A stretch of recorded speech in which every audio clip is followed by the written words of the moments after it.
who is on mute. Hi, Emma. Hey, Alistair. Going. It's going.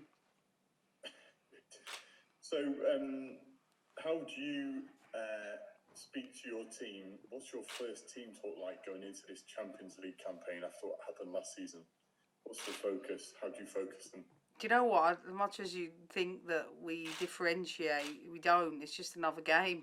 I think what we talk about at the beginning of the year is reflecting on the season prior to that. That's already, long gone for us. It's just got so many games in quick accumulation, quick turnaround. It's merely play a game Saturday, recover, prepare, then a game again, and we have to do that for the next two games. So it actually doesn't.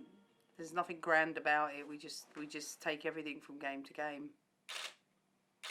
Is there anything that you the players will learn from that last season taken into this season in terms of, you might want to move on and stuff, but what do you think will be in their heads still from last season? Because they can't eliminate that memory, can they?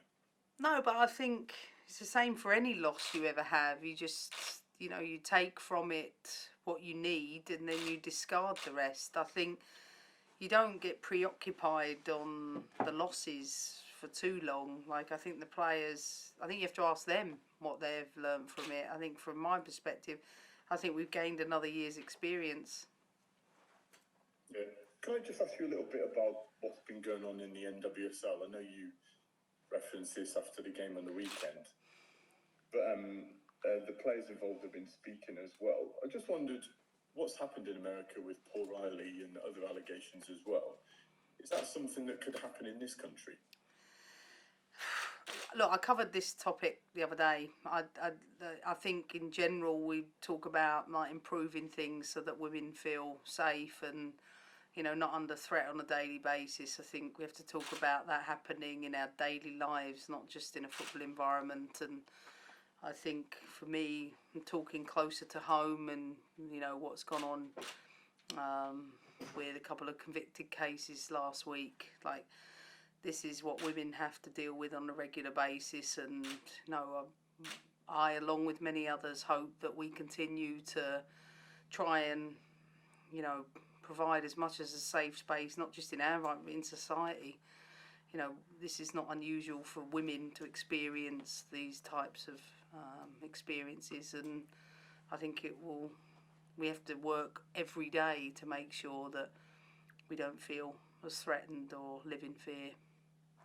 Just last on that though, do you think that players in this country are well protected, and could the FA do more to protect them? I don't know the policies behind all of the the background in terms of where we might be ahead or behind in NWSL. I don't really know. What I know is that as a club we got safeguarding people in place, we've got welfare people in place. Perhaps we have a bigger support provision in and around our teams than they do in NWSL, and of course those things, there's historical cases in our country within our game. So look, no, it's for me, you can't just talk about anything in isolation. In society, we've got a huge problem in and around the way we treat women, and I can't just limit what I speak about to football, because violence towards women is very prevalent in our society. So, sorry, just to clarify, you think that there's better practices here than in the NWSL? I don't know, to be honest with you, Alistair. I don't know the policies, procedures that underlie our league. It's not my area. I coach football matches. What I know is at Chelsea we have safeguarding officers, welfare officers in place to help that. I think you'd be best placed to ask them. Okay, thanks a lot. Good luck for the game. Thanks. Thanks. Let's go over to Jeremy at Sky. Hopefully some match questions for us. Absolutely, yeah. Hi, Emma. Hey, how are you? I'm good, thank you. So you played Wolfsburg a couple of times en route to the final last season, albeit in Budapest. What are your memories of those games and beating them there? My memories are two very different games, four very different halves,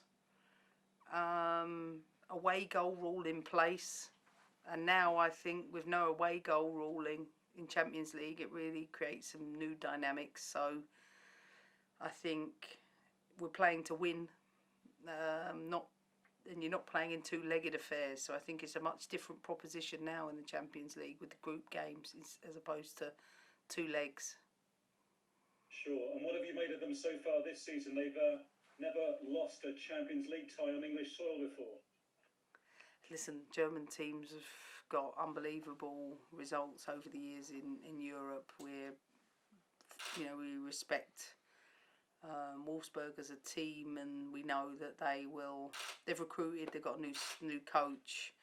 I still think they're in the early stages of their team development under their new coach. But what I know of a Wolfsburg team is they're unbelievably athletic. So it will be a high intensity game.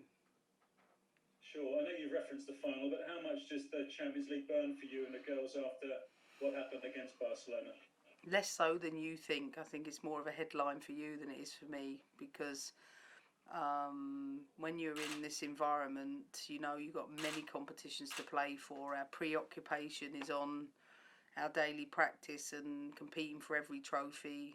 Of course, we always want to win all of them, including the Champions League, and I just think we're 1 year better because of that experience last year. Can we just check on early team news? Any injury issues after Brighton? None. No injuries. Just Marin and Lauren still out of the squad. And how far away are those two? Marin's back in training with the team. Lauren will be, I think, a little bit behind, but not that far. Thanks, Emma. Good luck. Thank you. Thanks.